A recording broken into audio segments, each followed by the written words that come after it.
What's up, traders? Anthony Crudele here, and welcome to this week's episode of Develop Your Edge. In today's show, we have my good friend Tracy Schuchart on. And we're going to pick Tracy's brain to see some of the things that she's seeing for macro edges in the current markets. And in my final thoughts, we'll go to the charts, and I'll go over two positions I'm in. And I'm going to share with you my process for why I got long gold and the Russell. But before we get Tracy on the line, let's go over to CME Group's activetrader.cmegroup.com, and I want to talk about the micros. You can go to their products, and then you can see all the different micro products that they have, and I want to talk about micro gold and micro silver. I am not someone who day trades gold, and I'm going to talk about it today in my final thoughts, how I'm positioned in gold, and I'm using the micros because my range of execution is so wide. So if you want to learn more about the micros and all of the different products that are out there for the micros, go to activetrader.cmegroup.com, click on products. All right, traders, hang tight while we get Tracy on the line. What's up, Shai? Hey, how you doing, Anthony? I'm doing great. Thank you so much for joining me today. And we've talked a lot over the years. We've gotten to know each other very well over the years. You've been on the podcast. We've had a lot of different other conversations on the phone. And one thing I know about you is that you do a ton of research. And one of your major edges is that you do a ton of reading. So today I want to really get inside your mind a little bit, and I know that you put a lot of content out on Twitter, and talk to you about how some of those tweets that you put out end up eventually leading to edges in your trading. Well, I mean, my Twitter feed is kind of literally my train of thought, or exactly what I'm looking at, and I kind of just put it out there, and then eventually, it you know, a theme will come together that creates a story that will lead me to a market that I want to trade, right? So whether that be, at the beginning of the year, with the COVID, and I was looking at the oil markets, and I was seeing all the problems within the oil industry at the time. There were a lot of stories out. I think I did a couple podcasts on how the oil industry was already in trouble. Then this COVID thing started. We started hearing about COVID, for example, and I automatically knew, like, I already had a kind of a short bias on oil already coming into the market, and that was kind of the tipping point for me. So it kind of is, and that was like a month-long kind of process there until I, put it all together and then got short the oil market. So that's kind of, that's more of a longer term trade, but that's kind of how my process kind of works. So really, I've seen you evolve over the years. I mean, when I first started to speak with you, you were really more on the intraday. And I think over time, as I've watched your Twitter feed and spoken with you over the years, you evolved more into what, a swing trader? Yeah, definitely. I mean, it's kind of I guess it's a swing trade. It depends. I mean, I could be in a trade for a couple days, a couple weeks, maybe a month. If I'm if I'm trading equities instead of like futures, then that's like could be even a longer kind of term trade. 2, 3 months. It just really depends. So do you feel that your edge has evolved over time from being an intraday trader to now, because you do so much research, because you do so much reading, that you lean more on that, on the macro almost side of things, splash with your technical background as your edge? Yeah, definitely. I mean, definitely, I'm looking more at a macro picture, and with that, I'm trading a lot different markets than I was before. I mean, I used to trade basically, ES and a little bit of ES and like 99% oil, right? Yeah. So now I'm kind of trading a lot of different markets, and I've already and incorporated equities as well. Um, so it's just kind of evolves from being a day trader, I guess, to, being a swing trader and looking at more of the macro end, and incorporating other products into my trade repertoire. Yeah. I mean, I'm the same way. I mean, I went from a super short-term scalper to kind of an intraday swing trader. And even now, these days, I'm doing some swing trades myself. But let's talk about two things. One is, because you do so much research and the macro is a big part of your edge, talk to us about what you're seeing right now in the markets that you would say in the macro side of things is either giving you an edge in a current position that you're in or something that you're eyeing. I mean, I'm kind of eyeing, I'm eyeing kind of emerging markets right now. I'm also really looking at the currency things right now. I think I tweeted out something, Sudan is having, a reserve, they've run out of reserves, right? And I've kind of been talking about this for a few months, and now it's starting to happen. I'm looking at that, like I want to get into a currency trade. So that is kind of a developing story right now that I'm following because now things are starting to happen in in that market, and I think that when they do, that's going to be time to buy the dollar. Oh, so I was going to ask you what currency. So you're looking to buy the dollar. Yeah, And would I that know. Everybody's so buried the dollar. It's hated. Everybody's hating on it. But I have a lot of other reasons besides you know, what emerging markets say that maybe have a dollar shortage. I'm also looking at things like the euro dollar system and things like that that are a little bit more opaque that are that are dollar have dollar funding issues right now as well. And I understand the Fed is printing, and I understand we have currency swaps and all of that, but from my research, I don't think it's death of the dollar. I'm actually looking to get long. I also, for me, on a personal level, I like sometimes when people are really one way. I mean, I just is like if somebody hates something, a lot of times to me that's a trigger to want to get in. I mean, I just look at myself this year with the bull market in equities, and we call it a bull market now because we're making all-time highs. But as we were rallying, everybody is hating it, and I'm going, it's making me kind of like this a little bit more, than as if everybody, So I get that. Exactly. Now, I want to talk a little bit more about that dollar because your homework and what's interesting is I've watched you evolve over the years, like with Twitter and speaking with you, is that really Twitter's become something to where, like you said, you put your thoughts in there. It's like you're building your kind of macro playbook until eventually it takes front and center stage, and then that's a trade that you're looking at. And you said this is the dollar right now, but Right. does the technicals get you in? Like, what gets you into the dollar?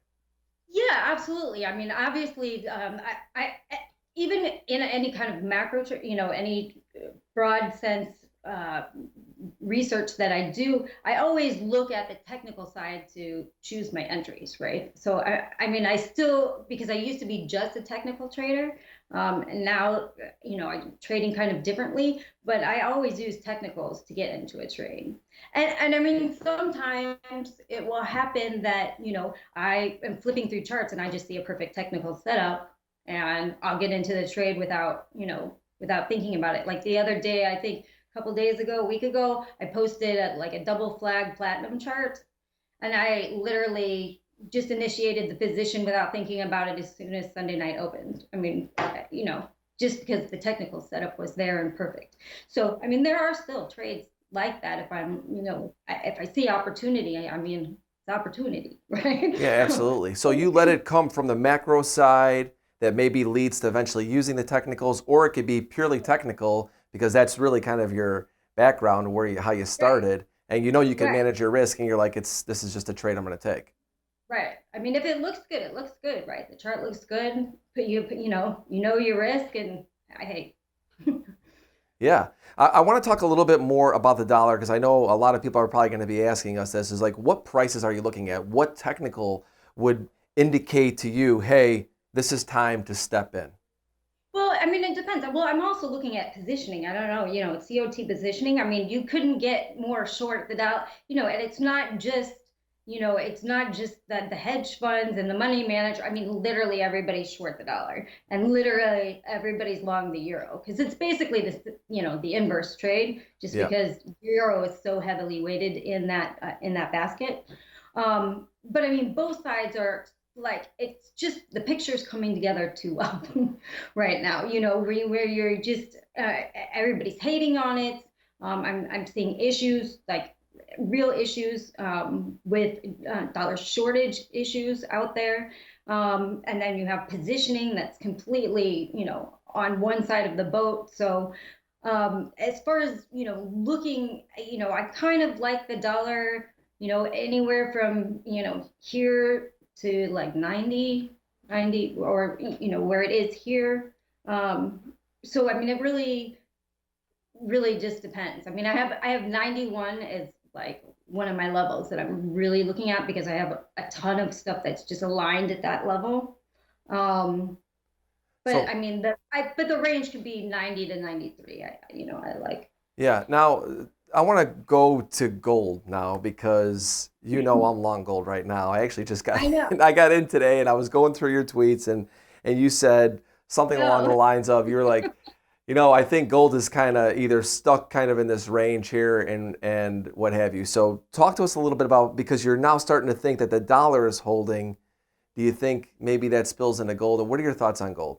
yeah. I mean, well, I've always said that the dollar and gold could rise together because they have. It's Yeah. not perfect, I mean, gold's more correlated to rates than it is USD. I mean, if put it on the chart together, and even, most of earlier this year, and last year they were rising together. So, I don't think that has such a heavy, I mean, it does affect it, but it doesn't have such a weighting that I wouldn't be like, if you're long dollar, don't be long gold, right? I think you could be long both. Um, but my comment was just, because we had such that big move, I think we might, like, because it was such a big move, you know how markets like to kind of chill out afterwards, Yeah. right? After big moves like that. So, and the range I'm looking at is like 1800 to 2100. It's not like a $50 range. I mean, Yeah, I I think know. it's it's got a bit, like a $300 range. We might be in this range for, a couple months, three, 2, 3, maybe 4 months. And I could totally be wrong too. I mean, I'm not saying I'm right. I just, from my experience, when we've had big explosive moves like that, markets like to pull back and just kind of, they kind of get dead for a little bit, like oil, Yeah, I mean, right? Oil yeah. hasn't moved in 2 months. Well, what do you think So, about oil? What are your thoughts on oil? I mean, again, we had a huge move, right? We had negative oil prices, and then all of a sudden, a month later, we're up $80, which is ridiculous. And then since June 8th, basically, this market's moved sideways, hasn't even moved. OPEC came in, they wanted to stabilize the market. They did a really good job, too good of a job if you're a trader, because that market's just not moving. But, I think for right now, I don't really see any strong moves either way.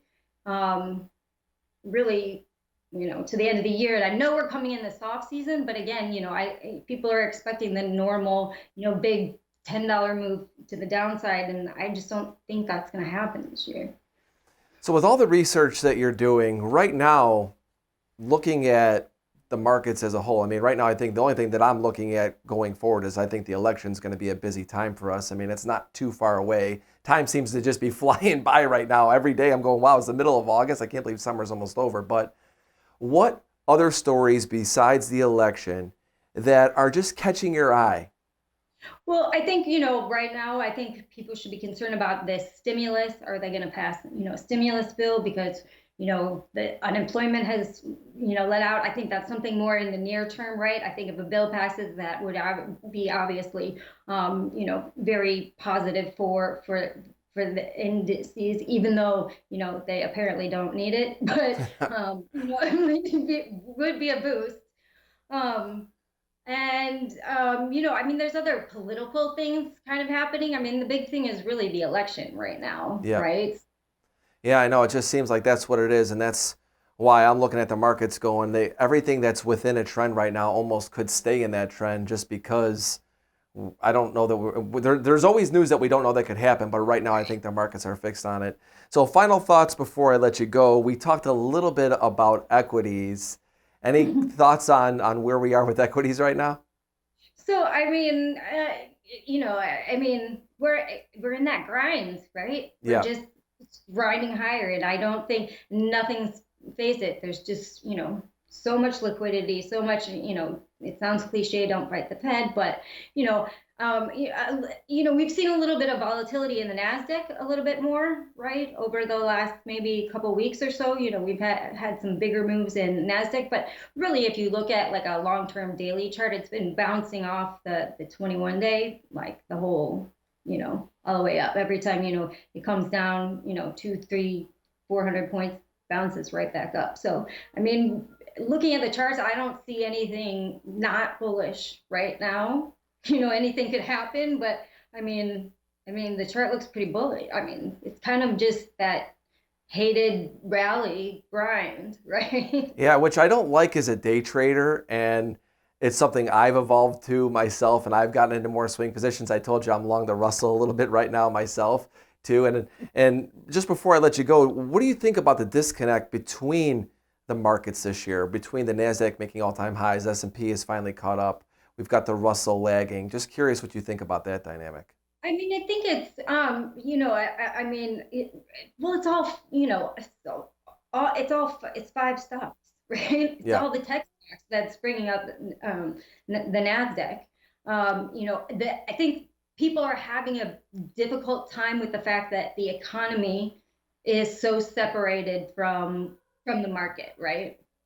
And that things aren't going well in the economy, but the markets are, have basically have debounced, whereas things are, which is also something that I'm looking at a little bit more. If we start to see unemployment numbers rise again and things like that, I think the market will start to pay attention. But right now, things have steadily improved, and we're seeing a little bit of stalling out in the data right now. So that's something I'm definitely keeping an eye on. Yeah, I mean, Um, that's why I think the Russell actually represents the U.S. economy so much yes, more. I mean, if you were to look, it used to be the S&P, and that has that's changed. The Fed right. has changed that, and those stocks have That's changed right. that. The Russell now is definitely more of what we see, probably markets and economies that are similar. But Shai, it's always great to pick your brain and hearing your macro thoughts. Thank you so much for joining me today. Thank you.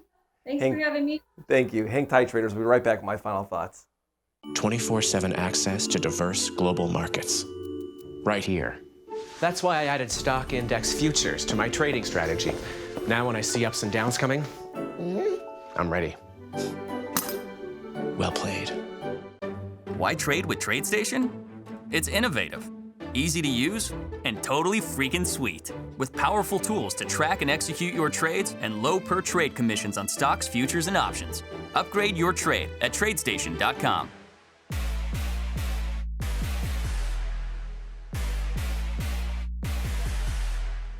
Final thoughts for today, traders. It's always great to pick Tracy's brain to see what edges she's seeing on the macro side of things. Now, let's go to the charts. Remember, I say this every week. I'm trying to show you how I think, not telling you what to think. Last week I went over a gold long setup that I said I was using the micros in. And actually over the last day or so I was actually able to get into this position. I'm going to walk you through my process because I want you to understand how I'm thinking and why this is a setup that I really like. So last week I talked about how I love to see a market that's in a primary trend, which we know gold is up, and then you see it pull back, whether it's news or something that just gets that sharp pullback.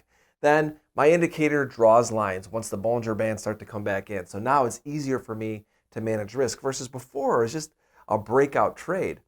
Now we have this 1928 level that I talked about last week. That's my 50% line. Remember, you can download my indicator for free on anthonycrudele.com. And today and yesterday, we saw it hit it and then bounce. So I started to enter in 20% of my position. Now, why am I using the micros? Why am I only in a portion of my position? Well, the answer is because I have a range of execution. I don't believe in being held by a single price. And my range of execution is pretty wide. Remember I talked about this moving average, the 50-day moving average of 1879 is where it is right now. Any sort of pullbacks now that I've gotten the first part of the position on that I wanted right around my orange level, I will look to eventually get to 100% of the position. And it's a wide range. 1879-ish is probably an area where I would get to up to 50%, maybe even 75%, and then 100% down at 1828. And as I said before, where am I wrong in the position? A daily close below 1828 Where are my targets? 2029, that's the level that we actually, last week when I couldn't get in, I remember talking to you guys about it, and I was waiting for it to get down there. It didn't let me get in. It actually went up and tested my resistance level, and it came right off of it. Hopefully it goes back up there again, and then the further target would be 2180. So that's my process for gold. Now I want to talk a little bit about the Russell. Now the Russell I got into today, and with the Russell, little bit different, and I want to take you through my process and how I'll go from a longer term chart to a shorter term chart to help me execute.